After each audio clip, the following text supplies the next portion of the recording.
Welcome back to No Excuses Club by Protein Chefs, the podcast where we are joined by inspiring experts, high performers in their respective fields to uncover habits, mindsets, and decisions that have led to a healthier and more successful life. Today we're joined by Maya Eid, certified nutritionist who helps women build healthier habits in order to create lasting change without the guilt or restriction we as women or others often face.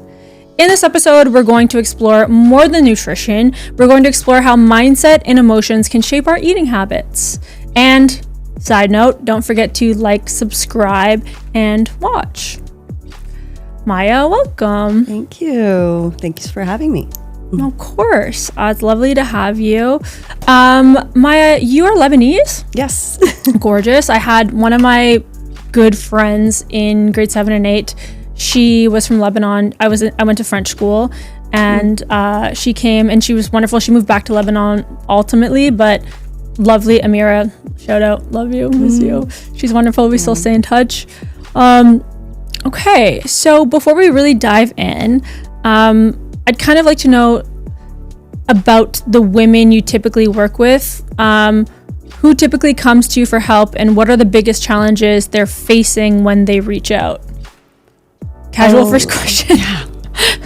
A lot of women that come to me are basically at their rock bottom. Okay. They've tried multiple diets. They are looking to lose weight sustainably, but they would try a diet, gain the weight, try another diet, gain the weight again, maybe sometimes more. Yep. They feel really ashamed because they're just like, why is it that I can't seem to keep the weight off? Or why is it that I can't seem to stick to eating a certain way? Sure. Right? And when I'm working with them, we realize it's not a willpower issue. It's not a discipline issue. We have to look into deeper work. So a lot of the women that come to me, we're working a lot on body image and emotional eating and behavior change, because usually that's the gap. I mean, I think, I don't know what like the age range looks like for a lot of your clients or how old you are, but I know that I grew up with like even a grandparent who always really struggled and would try Atkins, Weight Watchers, all of the things, right? And seeing the frustration over that, and growing up seeing that in like my era, my age, I'm 35 years old, kind of going through changes with my body when I stopped being a competitive athlete or whatever, and your brain kind of wants to go back to knowing what they were constantly talking about and their diet that they were always doing. There was always like a diet or a thing. And I imagine it just already sounds a little bit like maybe you're kind of confronting women who are experiencing that too, or feel like they're doing everything right based on what everyone tells you without really knowing the cause of what's kind of going on. So ultimately, like, I think a lot of people, there's so much information out there now, kind of know what healthy food looks like. So why do you feel that you're still encountering a lot of people that are struggling with this, even though there's so much information about what healthy food is out there? It's a good question. A lot of the time, we all know this. We all know broccoli is healthier than mac and cheese. We don't need any more information around what is healthy food, what's processed food. It's not a knowledge gap. We already know too much. Actually, I would, suggest that most people know too much. Yeah. And a lot of the women that come to work with me already know a lot about nutrition. And when we actually uncover it all, it is because it's not more information. It's more about how are we managing our emotions? What is our, connection to ourself, our connection to our body, and our relationship with our body. Like you were saying about, family members, older generation, they grew up with that. Yeah. Like if you grew up with a mother who dieted very early, I have a lot of clients who were put on diets at 9 years old. Yeah. It's going to affect you. It's going to affect your body image. It's going to make you more hyper aware around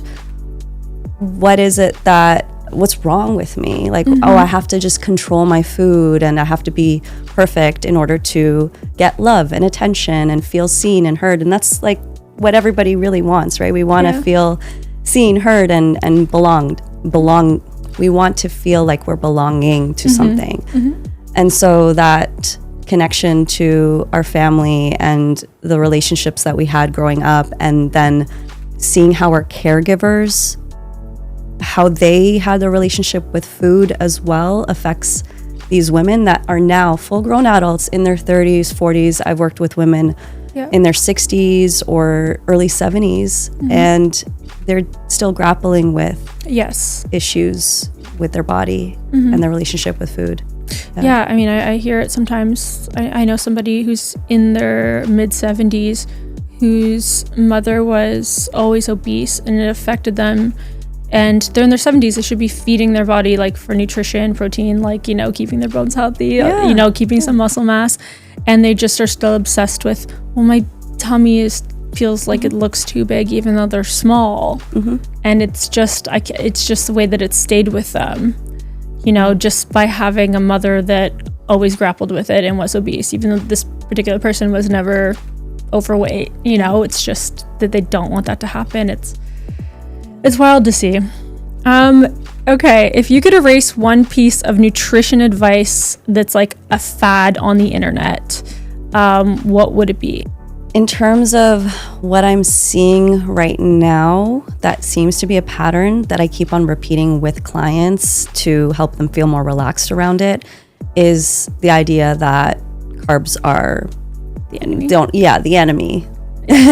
Right? And I need to just cut out sugars. I need to cut out gluten and dairy. And here is like, I need to chase the perfect diet, and this is how it looks like. And you know, you're constantly on social media, and you just get all these conflicting information. And it's like, well, do I cut this out, or do I eat like this, or carnivore, or keto, or all of that? So I think if there's anything that a lot of my clients that I personally work with, it's educating them on the importance of carbs and so importance of eating enough.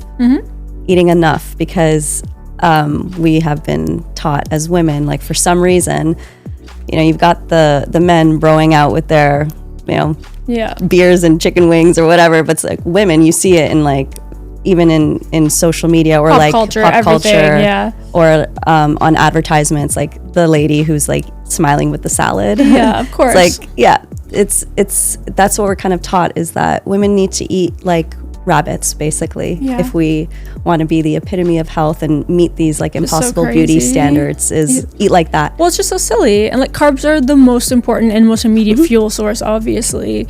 And you see it all of the time with, I mean, even people that have gone keto and they're like, I've lost weight, and then they hit a plateau, because I mean, ultimately it's not sustainable. Well, and to reach actual ketosis, first of all, it's like 2 weeks minimum of like really not eating almost no grams of carbs. Like, it's just silly. And then the second that your body has it, you're out of ketosis.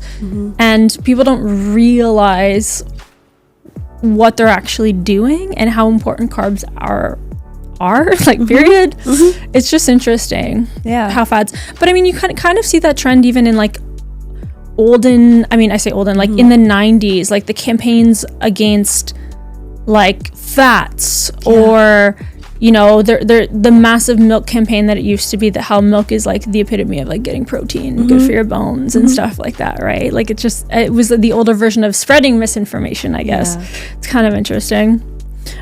What is this kind of ties into it. What's the funniest nutrition myth you've ever heard from like a client that they were like locked in on, they thought it was true? Like, I had a client recently who's like, I shouldn't have carrots, right? Because carrots have sugar. I'm like, we got to talk. Oh my God, yeah. Let's break it down. So a lot of it is educating them on the misinformation. Myths, no, I think that's all kind of like, glued together. Myths, misinformation. 100%. Are there any like healthy foods that you personally are like, I can't mess with it, I really don't like that, even though you know it's like really good for you? I think for me, I believe all foods fit. Of course, there's going to be, for example, I think one thing that a lot of people think is healthy are protein bars. Yeah. Like, wouldn't put them in that category. I think they're just great convenience foods, and it's better you eat something than nothing. Right. But I wouldn't say like protein bars are necessarily a health food. Yeah. I think whole foods, all types, we need a whole variety and all macronutrients, all micronutrients, and that comes with eating a varied diet. So I wouldn't say anything is like off limits when it comes to like whole But like foods. your personal taste, is there something that you're like, I feel like I should eat because I know how good this is for me, but I'm like not into it? You know what? You know what's really healthy is organ meats. Yeah, no, I can't get behind that. I cannot get behind that. I'll do some chicken liver. Yeah. And I'll do that. Only like 4 ounces, like something small. Yeah, I can't do it. The previous guest of No Excuses by Protein Chefs that was here used to eat a lot of chicken hearts. Yeah. Oh yeah, I grew up on that actually. I can't get into it. But it's definitely acquired taste. Yeah. If somebody came to you and was like, okay, I'm eating exclusively like prepped meals from a company, and therefore it automatically has to be healthy. If you were to look at like the ingredients, like what would you be seeking in that prepped meal that you'd be like, okay, it's all here. Like this is a healthy pre-packaged, like planned meal here, you know? Definitely. If you are somebody who is more active, I would look for something that has a little bit more higher carbohydrates. But besides that, most people feel like for sustainability, making sure you have your macronutrients. And I teach this with my clients all the time. Yeah. What does a balanced meal entail? It's composed of a good portion of protein, a good portion of fibrous vegetables, right? And I find like Protein Chefs is really great because, you know, seeing all the vegetables in there. Yeah, it's often like it's like at least half of fundamental. Yeah. So you got the fiber, which a lot of people are extremely lacking. Yeah. Oh. Yeah. Interesting. Because it takes time to prep vegetables, to cut them, to wash them, to cut them, to cook them, bake them, steam them, whatever it looks like. And a lot of people can easily reach for carbohydrate foods because they're so readily available, but then forget or skimp out on protein and fibrous carbs. So I think that, you know, in a great balanced meal that I look for in, you know, meal deliveries, prepped meal is a good portion of protein. And that's going to differ per person. Sometimes people need a little bit more, but there's a source. Then there's fibrous carbs, and then there's a starchy carbohydrate. Yeah. You know, like what about fats? Definitely fats. I feel like those are always so easy to top onto as dressing. Like it's always the flavor factor of that. Fats always give satisfaction, flavor. So you'll find that automatically, I feel like, when they put the sauces or what they're baking it with or cooking the meal with. Fair. So you obviously have built a successful career in nutrition. What inspired you to start your own business? What's kind of like your origin story? Yeah, I didn't realize I was going to start my own business. Actually, I kind of fell into it. Okay. Because I had a huge passion to wanting to help people. I'm like, oh, you can make a living helping other people learn how to get healthier. This is so cool. Very cool. It was just a passion for myself. It was a rocky start, though. When did you say, okay, I want to become a certified nutritionist? So this is what's interesting. I think that what happened was I saw health in a way, it felt like an obsession. Okay. So follow your passion, right? Of course. But it was like an obsession. I wanted to learn what the perfect diet was. I wanted to understand more about health so I can take care of myself. And in that journey, I ended up realizing, oh, this is something that I can also help other people. But it didn't come from a very positive place in the beginning because it was more of an obsession over like wanting to find the perfect diet and like clean eating. So that was what was interesting. It was very much like I wanted to. Have you heard of orthorexia by any chance? It's not anorexia, but orthorexia is like the obsession of clean eating. No.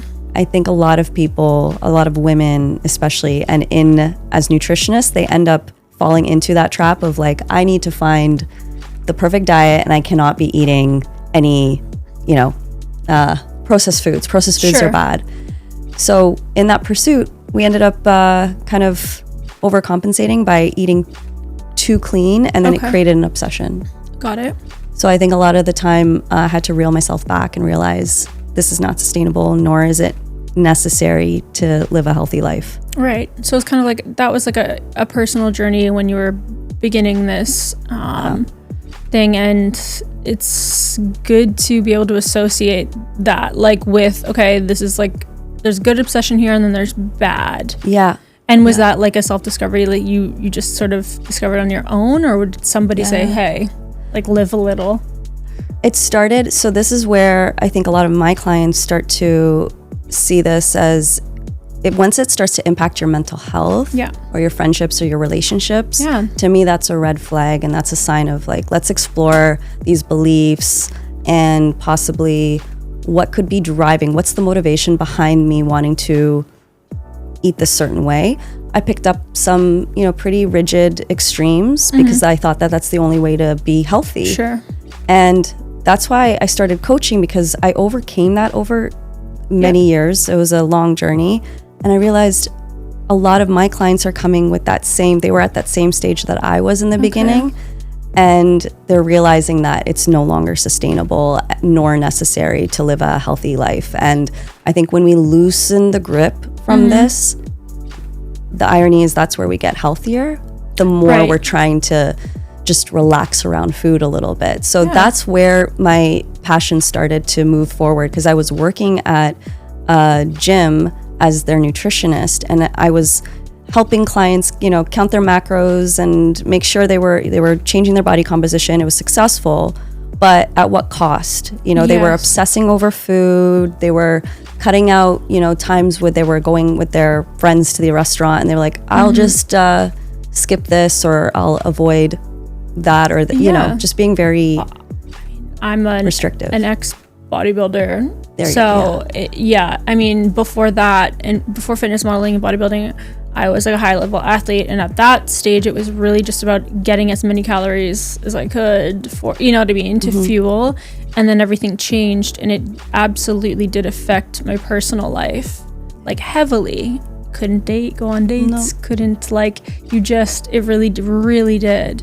And what changed for me actually was I was in off season about to go into another prep, and I met somebody and we started dating, and it just changed my entire life. I was like, what have I been doing? This is so extreme for what? Yeah. Exactly. And then that's when I started to kind of unravel the thread of oh my God, my relationship with food is really unhealthy. My mental health is in an awful state because of this.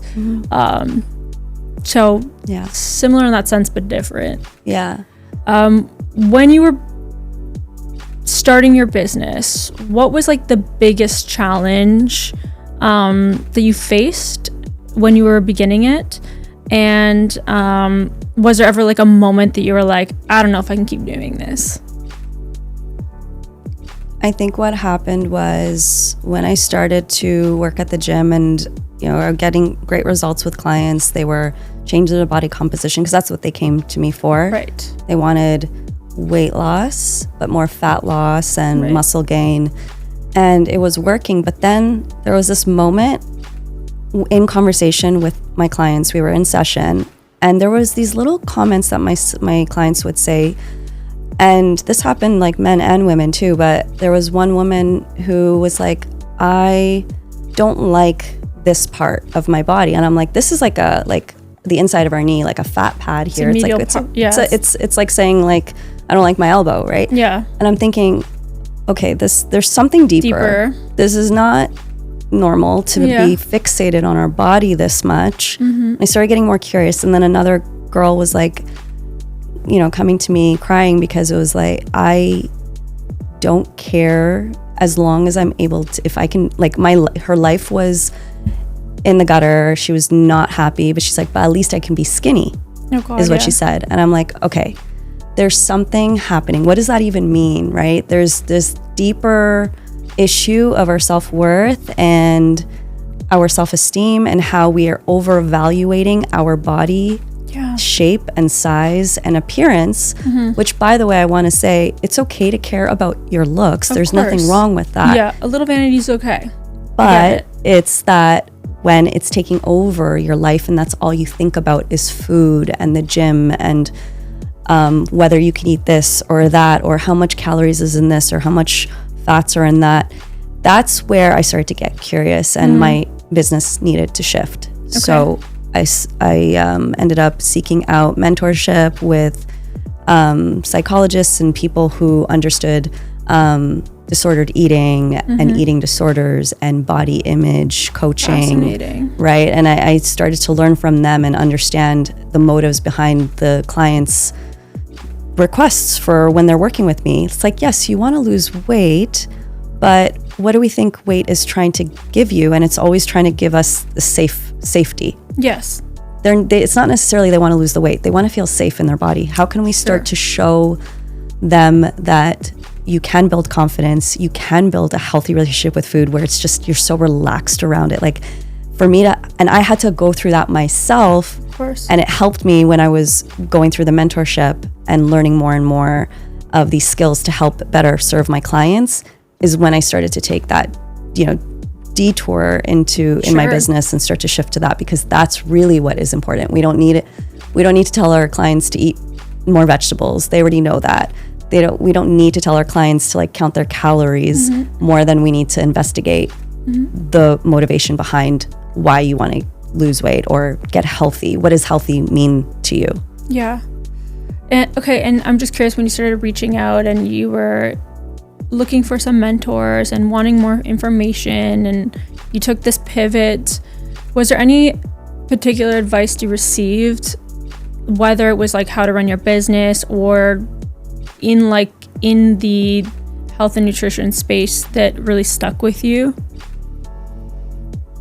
How to run my business?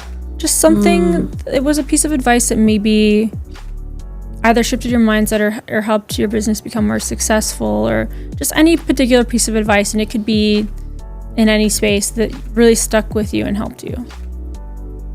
I feel like I'm still trying to figure that out. Okay.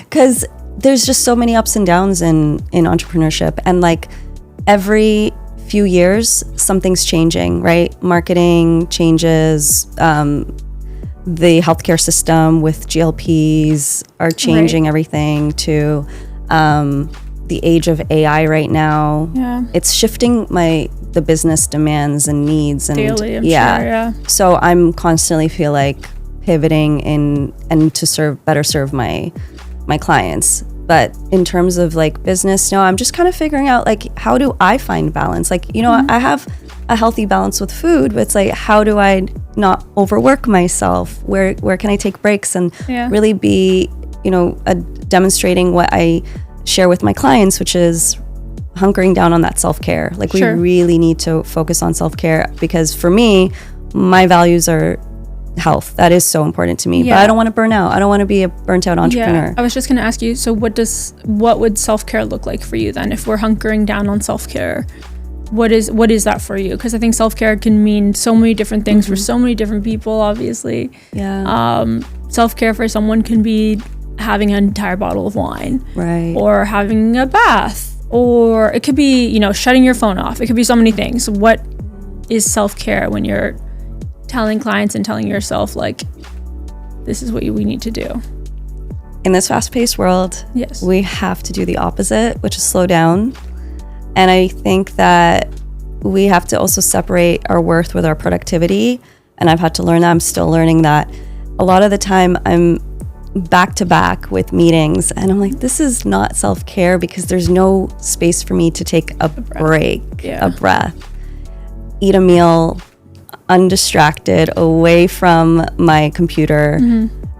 So self-care to me is making sure there's enough space in my calendar for me to just take a beat and then come back, and also take care of myself by going to the gym, getting my walk outside in nature, tending to my social health, connecting with friends, family, but it's also emotional health, emotional self-care.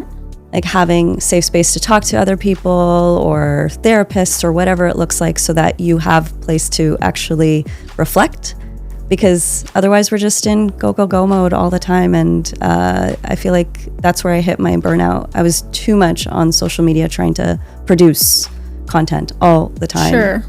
And I just had to slow down. Yeah.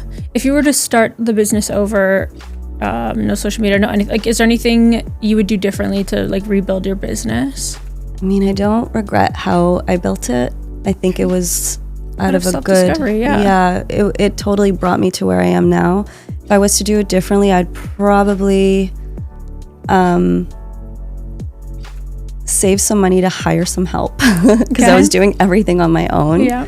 If I could like tuck away some savings and to invest into the business a little bit more in the early stages, because I was just white knuckling through doing it all, and it costs you too. Yes. Like, it can cost you financially, mentally, emotionally.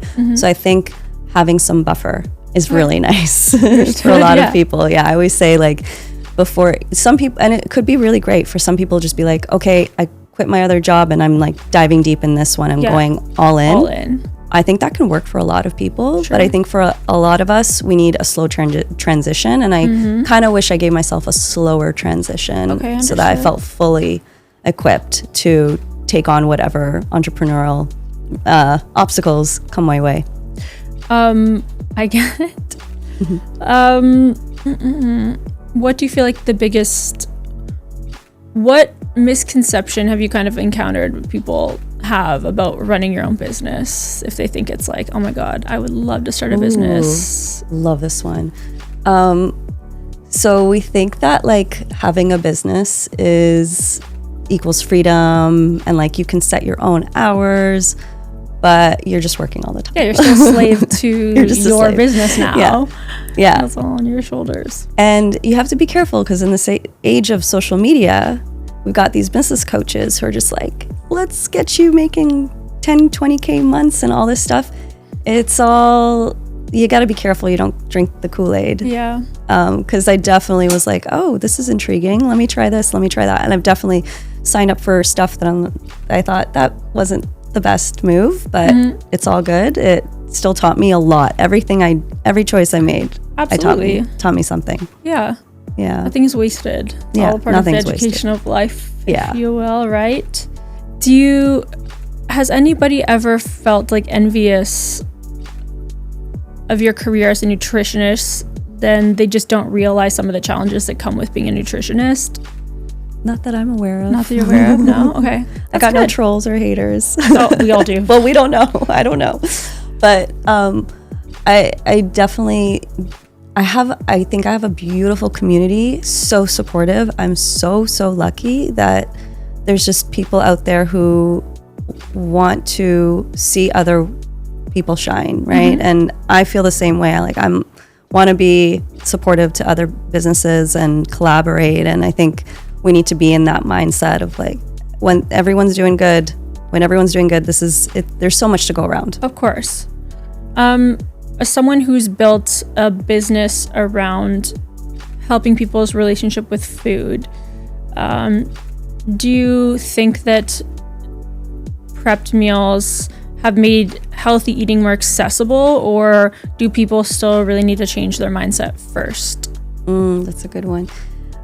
I think prep meals can help people through convenience. Like it's purely convenience. Like when they are so busy, a lot of the time, I even recommend, like if you don't have time to meal prep, find, at least a few days where you have some convenience foods that are healthy options, either prepared meal deliveries or like run to the grocery store, grab a rotisserie chicken, a bag of salad, some carbs of choice, like, microwave rice, and you've got yourself a dinner. But I know it's not realistic for a lot of people. Sure. So these prepared meals can definitely help support a healthy diet. And it doesn't have to be like all or nothing. I mean, we were speaking about this earlier, but you often say that the problem isn't knowledge about healthy food. So if that's true, what do you feel are the real problems? I think a lot of it is our relationship with food, how we had, caregivers growing up, and how they had their relationship with food. Another thing would be definitely body image. I always go back to body image because it's always that there's a motivation of like, most people don't really want to change until they're looking at themselves in the mirror and they're like, I hate this. I don't like the body I'm living in right now, and I need to make a change. Sure. And then I think the third would be they don't have the right systems to implement what they know they should be doing. So I help them bridge that knowing doing gap. It's like, okay, let's do an inventory of your life. What is going on usually the day to day? Because most of my clients, they don't need more discipline or willpower. They're very disciplined. They're showing up to work. They're showing up to their family, with their families. They're, doing a lot of things. So then why is food the food is usually an issue. I'll give you an example. Like I have this often. I have clients who maybe have immigrated here and they came from like scarcity, from nothing, poor completely. So they grew up with a food scarcity issue, and we call it like the clean the plate club, where it's you need to finish everything on your plate. You cannot leave the dinner table until you're done, or what are you doing wasting food, or all this stuff. So imagine you're a kid learning this. You're overriding your hunger, fullness cues. You also feel guilty that you're wasting food and all that. And then you grow up as an adult who is finding it difficult to stop eating when they're beyond fullness. But because it came with the order of food, or because somebody put it on your plate, or you just why do you think that so many people feel so guilty after eating something they enjoy? Because of food, what they've learned around food, around food being good or bad, like very dichotomous thinking. Either you are eating something clean or junk. Fat. That's the or fattening thing. or whatever. This is going to make me fat, or whatever they associate the food as being.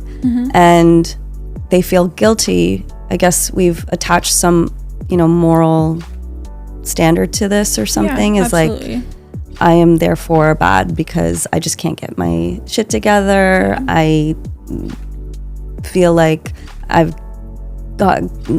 weak because I've got, what is it? No willpower. Like, no willpower. That silly, I succumb to this craving.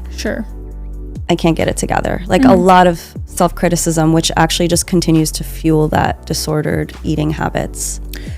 Do you think that a lot of the popular diet culture has made people actually less healthy? Yeah. Definitely. I don't think we are any healthier of a generation because of all the information that we're exposed to. And that's what I love to do, is like help women kind of erase and unlearn all of these beliefs and things that are keeping them stuck from actually connecting with their body, connecting with their hunger and fullness signals, seeing what makes them feel great, and erase all those food rules that they came learning. Right. I think a lot of people feel that they can't achieve their health goals and enjoy food. Do you see that? No, often? I believe you can definitely enjoy food and achieve your health goals.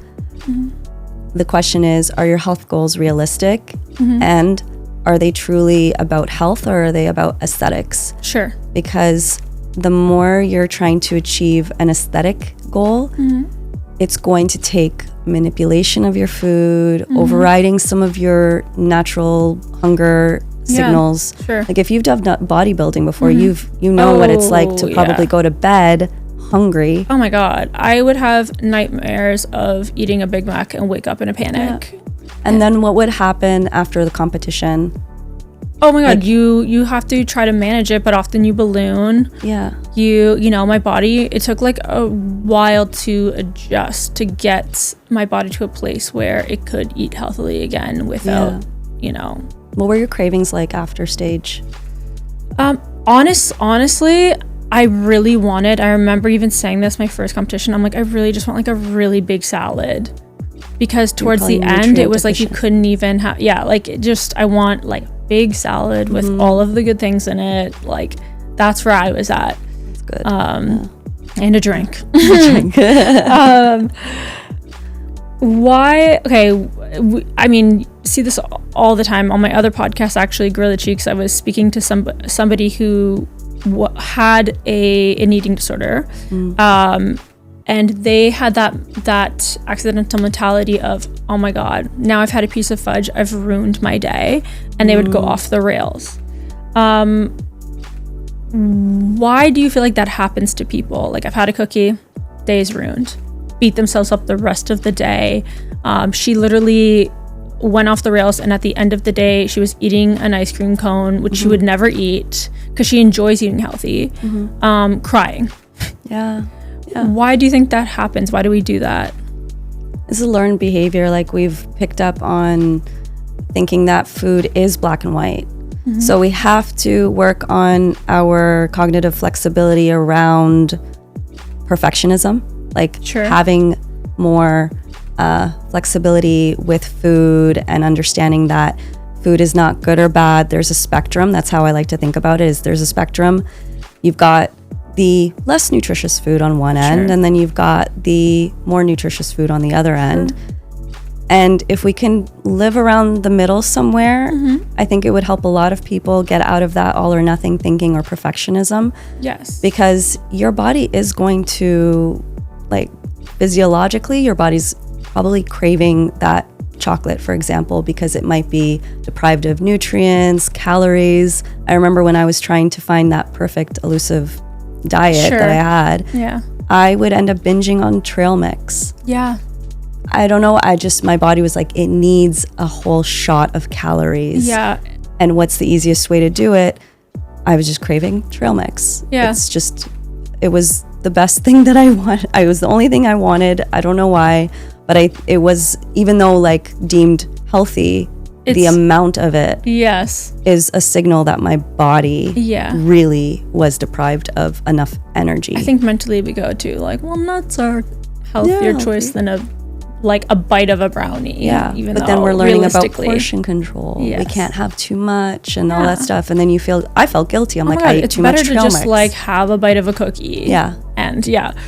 But being nutrient deficient obviously is like the number one reason we crave crazy things. Even if sometimes if you are just like electrolyte deficient and you craving salt, so you have chips or like whatever it could be. It's just like so simple, right? And a lot of the time we're nutrient deficient because we're not eating enough of calories. Do you find that when people have, I don't know if you encourage this or not, if people already have meals prepared or prepped meals, do you find that just like eliminating the choice you have to make, having it there kind of eliminates the overthinking and reaching for poor choices like in food?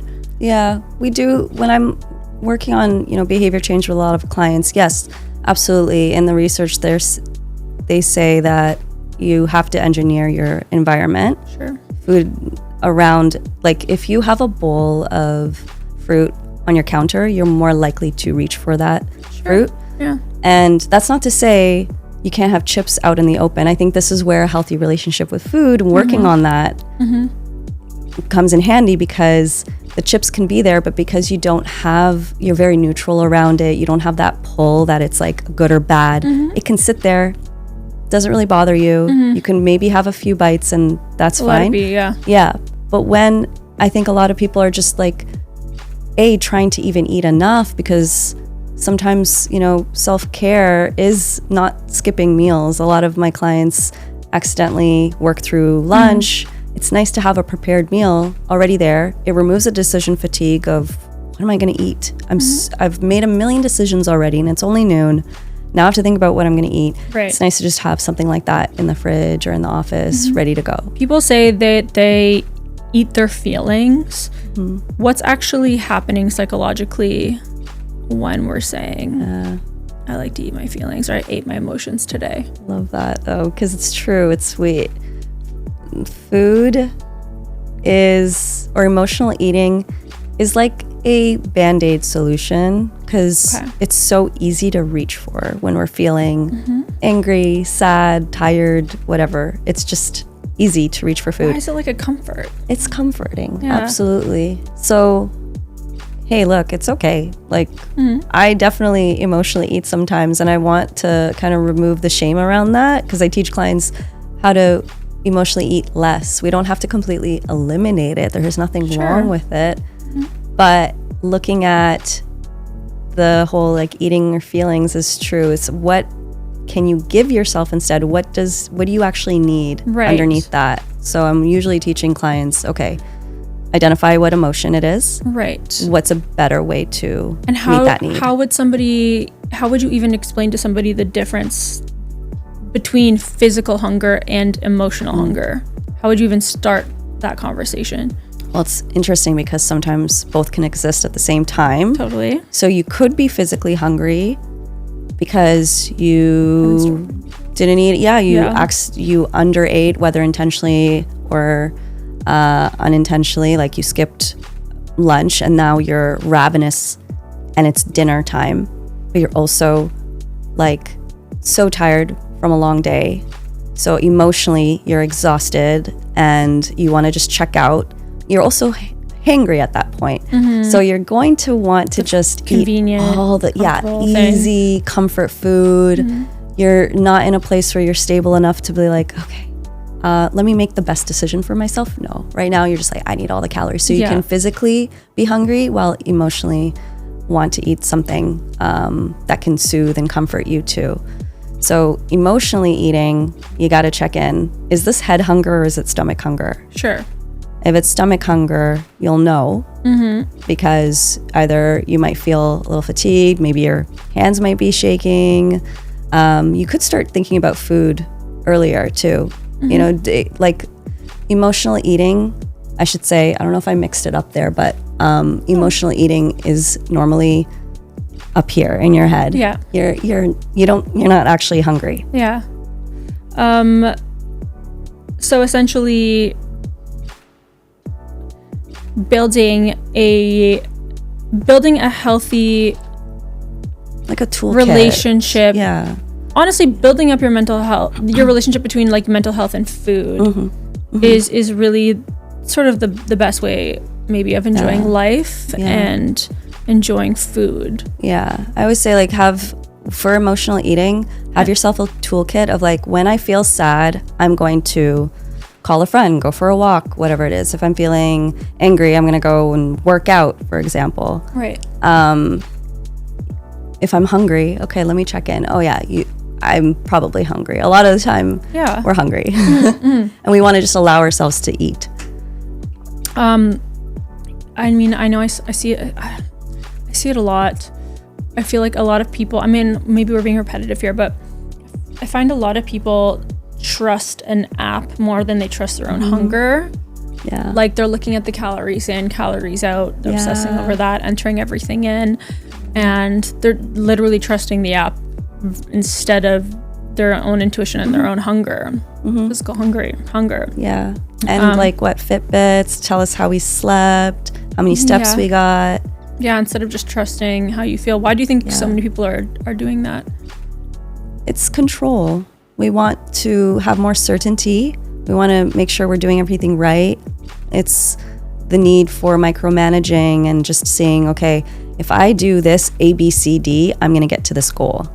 But what happens is it actually disconnects us from the signals that our body's already giving us. So that's really important, is to, when I'm working with clients, is to actually learn how to reconnect with their body and trust that their body will tell you that, you know, this felt good, this felt satiating. Like, for example, you don't necessarily, I'm not against counting calories. I think it's great for awareness. And I definitely support women who are just have no idea how much they're even eating. Sure. And it gives them a little bit more kind of like it I can't think of the word right now, but like it helps them. How do I say this? It's like, oh, they'll be like, oh, no wonder I feel so tired because I put my food in my Fitness Pal and I realized I'm eating like a toddler. Like, of course I feel tired and I'm having sleep issues. So it's great for awareness. Yep. That's about, but at the same time, we want to learn what a proper meal looks like and how to build a balanced meal and actually feel full. Yeah. And you'll know you've had enough when that meal can take you about 3, 4, maybe up to 5 hours of feeling full. If you're hungry after an hour, you probably didn't eat enough. Right, or the right balance. Yeah, or the right balance. Depending on what you eat, obviously, your stomach digests different things at different rates. So it totally makes sense. Do you think that emotional eating is something that can ever disappear for someone, that they can ever work towards and it just no longer exists in their life? Or does that stay present in your experience for everyone? I think as long as we are emotional beings, we're going to experience emotional eating. I don't think everybody experiences it, but we get a better handle on our emotions. We can learn how to identify them, and a lot of us haven't been taught how to identify our emotions. So, and what to do about them and how to manage them. I think a lot of it is emotional management. Yeah. Okay, so I think this is a pretty common thing we can all relate to. Often our cravings tend to arise like around like 8 p.m. or like in the evening when you're sitting trying to relax. And that's when we reach for like the unhealthy, like easy things. I don't know if this is scientific in any way or there's psychology behind it or anything. Why do you feel like it typically arises in the evening instead of at like 10 a.m.? Because we're go in the morning. Yeah. We haven't had a moment to ourselves normally. Or it's always like 10 a.m. Yeah, whatever. You're distracted, right? You're on track. And like I always explain to clients, like, I just need more willpower because it's 8 p.m. And I'm like, I have no willpower. I'm like, no, it's 8 p.m. and willpower is like a muscle. Yeah, it's like trying to flex it all day. It's going to give out. So of course, 8 p.m., the house is quiet. Yeah. You're done work. You've just finished dinner. Yeah. And then all of a sudden it's like, oh, what else? You don't have all of the same distractions. Yeah. It's comfort a lot of the time. Nothing wrong with it, but it's what we make it mean. Like, why not? You could just enjoy. When it becomes like a problem, it could be when it's starting to really affect your mental health or even your health goals, or it's mismatch with your values. Like you want to be somebody who just like doesn't have that attachment with food and really relax, then we want to explore that a little bit more. Yeah. Absolutely. Why do you feel that we are often like our biggest critic?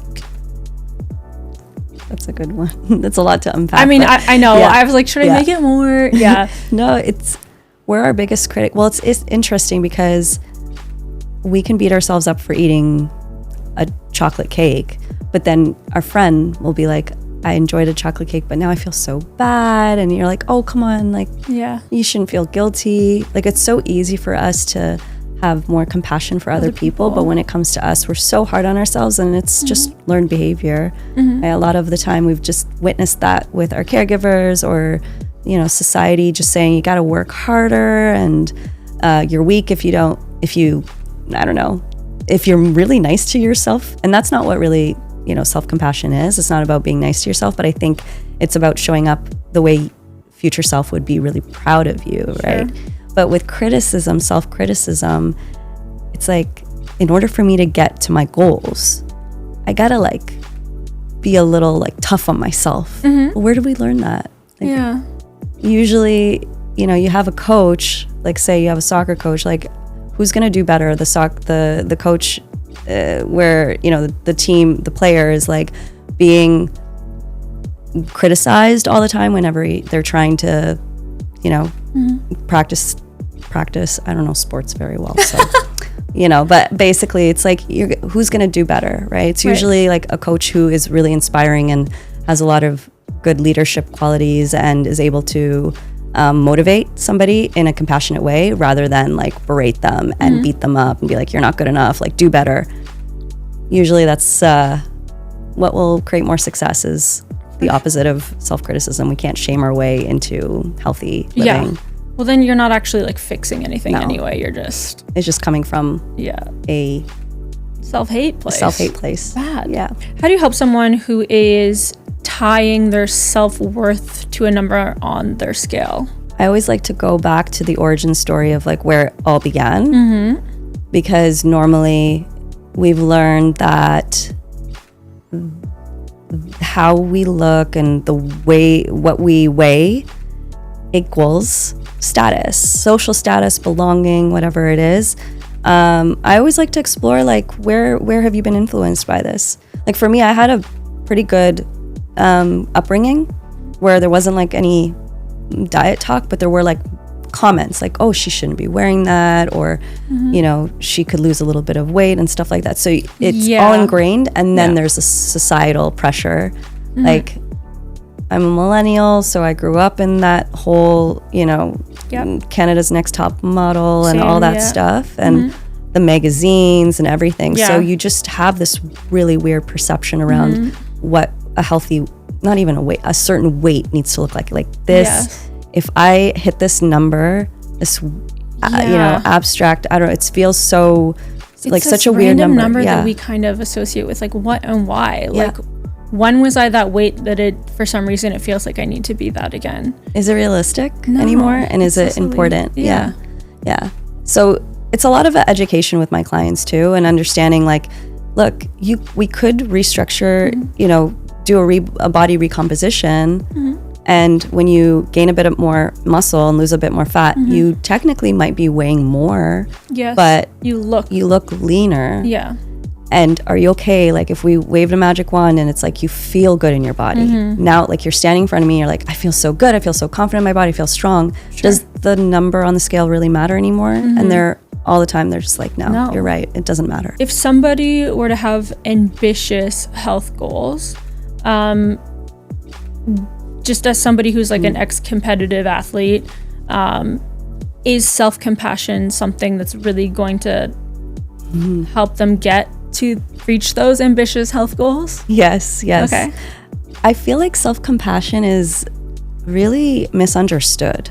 Like we think that it's about getting yourself off the, like it's what is it? Taking yourself off the hook? Is that the word? Yeah. Taking yourself off the hook or something. And if I loosen the grip and I like be too nice to myself or whatever their idea is around self-compassion, then they're not going to reach their goals. Like they have to be really militant around it. And that's not what self-compassion is. You can't hate yourself into health or force yourself into your goals. Like you will burn out and you won't be happy. So I think what self-compassion is really necessary too, it actually enforces and helps motivate you into getting your health goals, because you're sitting with the discomfort a lot of the time of like, this is really hard, but I can do this, is a different feeling of, man, I just can't get my shit together, and I need to just try harder tomorrow, and diet starts Monday, and you just a vicious cycle. Yes. Whereas when you speak to yourself with more compassionate voice rather than that critical voice, everything starts to change and you start to feel more empowered, and you're functioning from a place of self-love and self-care and self-respect. And that's what I feel like is the secret to getting to your health goals. Yeah. I mean, if just in terms of, if we're going to keep it in like the mental health talk here and healthy relationship with food and our bodies, why do many of us typically hate ourselves for gaining 1 pound and then never celebrate losing 1, you know? Because we're wired to think of the negatives. Like we're wired to focus on negative, what's not working. And how often is it that in other areas of our life, it's so easy for us to be like, man, I'm not there yet. Okay, but look how far you've gone from where you first started to now. It's so easy to just see, like, to focus on the negatives. Yeah. Do you feel like if you have a prepared, if you are beginning your journey or not, or you're too busy to prep your own food and you have a meal prep company providing meals, do you think it's like beneficial in teaching like healthy eating habits and portions, or do you feel like people would fall off track the second that they need to start making their own food after? I like education. Yeah. Because we can't always be eating, I don't know, we what if we go on to travel somewhere? How are we going to eat when we're traveling? How do we eat when we're like on a road trip or at the cottage or at a restaurant or at a birthday party? Like, we still need the basic foundational understanding of what a healthy diet is comprised of. I think that was your question. Yeah, sorry. Yeah. The fading starts to happen. Yeah. I'm actually getting starving just talking about all of this, frankly. Often people talk about discipline when eating healthy. You prefer to talk about habits. What's the difference? Discipline is another thing that's kind of misunderstood in the wellness industry, fitness industry. When we look at discipline, it's really just a series of mental skills attached together. When we look at, like, say we have a friend who she wakes up in the morning and she looks like she's really disciplined. She's just always at the gym. She's disciplined, but really what's happening is she actually wakes up with positive self-talk of like, I'm gonna go to the gym today. This is gonna be good. She has a solid why she wants to go to the gym. There's a good reason for her, like a nice internal motivation. And when she usually has systems that help her get to the gym, like whatever that can look like, you know, just that space for her to actually get there first and foremost. A lot of people don't even have time, or they just don't have the right systems to actually set that up so that they're able to carry out the gym or eating healthy. So systems are essentially habits you've created. Okay. Positive self-talk. You also need the flexibility of like, I'm not going to be able to do a whole 1 hour today, but I can do 20 minutes and that's good enough. So being able to adapt and celebrate that. And have a really good future vision of yourself. Like, this is where I want to go.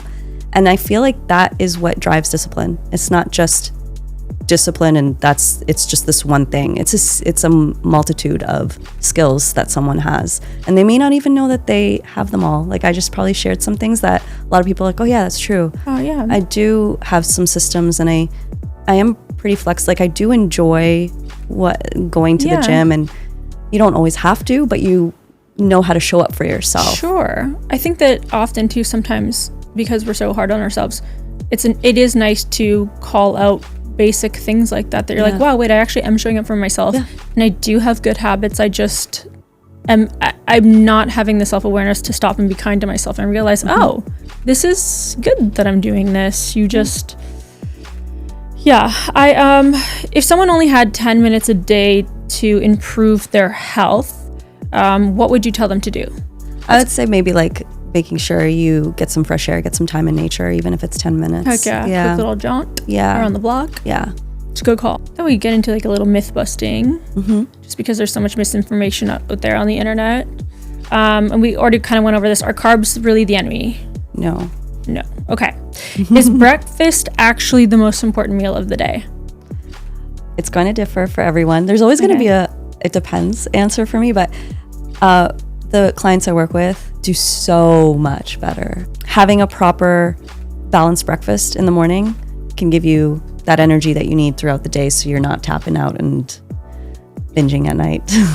I mean, I hope that there's enough information out there now that tells us like the idea of a cheat meal is kind of toxic. Maybe a refeed meal, we could call it. Do you find them helpful or harmful? Allowing yourself to have a cheat meal, a refeed meal, I think it still creates that extreme all or nothing thinking that you have to be good until you can have your reward. And to me, from what I've looked at in the literature and all of that stuff, is that these cheat meals are really just like glorified binges. Because you've been in such a deficit, or you've been restricting for so long. Yeah. Why is that a cheat meal? Like, why can't we just enjoy food Monday to Sunday with a little bit of like extra enjoyment here and there, you could still reach your goals. It's just we've been taught that there's like this method where you have to restrict for a few days and then binge basically. And and I feel like I know the answer to this because we're speaking about it earlier. What's one food people think is healthy that usually surprises you because it's not really? It might be something easy to reach for, but I don't know. There's nothing really like that. You were mentioning protein bars. I said protein bars, but it's like I also think like people think, I don't know, because I don't put like sushi could be something that a lot of people think is like super healthy. Yeah. But it's not bad. Like there's still some healthy fats from the fish. There's rice, so good carbs. But I don't know if I would put that into like a healthy, balanced meal per se. Totally. Just a couple rapid fire questions here before closing out. Just quick answers. All right. Okay. Coffee or tea? Tea. Sweet or salty? Ooh, sweet. Breakfast or lunch? Breakfast. Girly. Morning workouts or evening workouts? Neither. I like a midday workout, but I'll do morning more than evening. I don't want to do after 6. That's it. That's the cutoff. Do you have a favorite healthy comfort food? Yeah, I would say I like a bowl of pasta with some beef and veggies. Gorgeous. Yeah, cheese. Do you have a guilty pleasure? Food, guilty pleasure. I don't know. I love all types of food. No, I would say like right now it's ice cream sandwiches. Fair. Yeah. If you had a meal prep service for an entire month, what type of meals would you choose? Like what's a perfectly balanced thing that you I like could the eat? athletic ones. I think they have like a nice, if I have that correct, but it's like good portion of carbs, at least 30 grams of protein per meal. Yeah, lots of vegetables. Yeah. Good flavoring, good seasoning, healthy fats on there. Yeah. Good stuff. What's one piece of advice you'd give somebody who is in that cycle of starting over every Monday?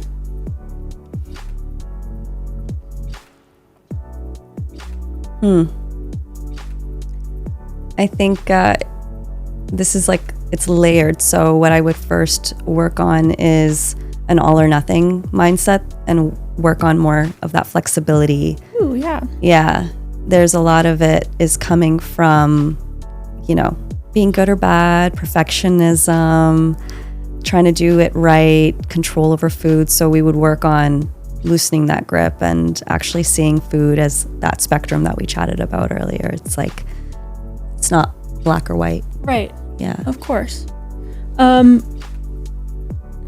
If there's one message you hope to impart on like your clients or the people watching today, what would it be? I would say health is supposed to support your life. It's not supposed to be your entire life. Right. And food is there to support you. It shouldn't feel like you have to control it. So really like connecting with your body, understanding your physiological needs as well as your emotional needs. And I feel like from there, you just feel way more empowered once you start to learn that. Nobody has ever come to me saying, I really regret working on my relationship with food and my body. It just empowers you into connecting to yourself so much more and like getting rid of that noise and over like misinformation and overconsumption of like that we see around on social media all the time. That just confuses us. It's just coming back to our own physiological needs. And oh my God, Maya, thank you so much for coming, guys. Thank you. Where can people who are watching this episode find you, reach out? You can find me on my website, mayaeid.com, or on Instagram, Maya_nutrition. Oh, wonderful. Thank you so much for tuning in again, guys. This has been the No Excuses Club by Protein Chefs. Don't forget to subscribe, like, and comment, rate us. And thank you so much for tuning in. See you next time. Bye.